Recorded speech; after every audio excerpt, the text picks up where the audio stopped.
ஓகேங்களா? இப்போ இன்னொன்னு சந்திரன் அப்படின்றது மைண்ட குறிக்கக்கூடியது. ஸோ நெறைய கன்ஃப்யூஷன்ஸு குழப்பங்கள் அதிகமாக இருக்கும். இ எ 2 ஆப்ஷன் குடுத்துட்டீங்கன்னா, அத சூஸ் பண்றதுக்குள்ள ஒரு வழி ஆயிடும். இதுவா? அதுவா? இதுவா? அதுவான்னு ரொம்ப குழப்பங்கள் ஏற்பட்டுரும் அவங்களுக்கு. சரிங்களா?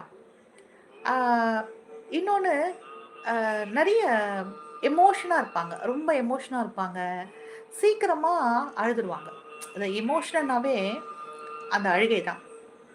எந்த படம் பார்த்தாலும், அங்க ரொம்ப அழுகுறவங்க யாருன்னு பார்த்தீங்கன்னா, கடகமா தான் இருக்கும். ஒரு சின்ன ஒரு ஒரு ரீல்ஸ் பார்த்தா கூட, அதுல ஒரு எமோஷனல் சென்டிமென்டலா ஒரு சீன் இருக்குன்னா, உடனே அத கண்ல தண்ணி வந்துரும். கண்ணு கலங்கிடும் அப்படியே.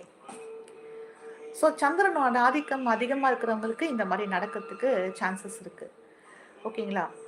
ஆ ஆனா சந்திரன் வந்து பார்த்தீங்கன்னா, ஆ பௌர்ணமி, அமாவாசை மாறி மாறி வருது இல்லையா? அப்போ ஒரே ஸ்டேபிளா அவங்களால இருக்க